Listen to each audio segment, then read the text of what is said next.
حضرت ابو ہریرہ رضی اللہ عنہ سے روایت ہے کہ رسول اللہ صلی اللہ علیہ وآلہ وسلم نے فرمایا، جس آدمی پر بھی اپنے بھائی یعنی دوسرے مسلمان کا اس کی عزت و آبرو سے متعلق یا کسی اور چیز سے متعلق کوئی حق ہو، یعنی اس کی بے عزتی کر کے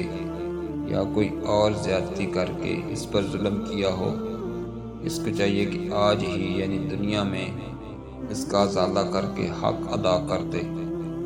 قبل اس کے کہ وہ دن آ جائے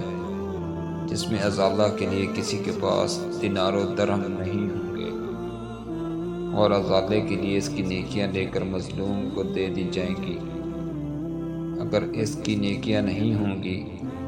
تو حقدار کی برائیاں لے کر اس پر لاد دی جائیں گی۔ حضرت عبداللہ بن عمر بن عاص رضی اللہ عنہ سے روایت ہے کہ نبی کریم صلی اللہ علیہ وآلہ وسلم نے فرمایا،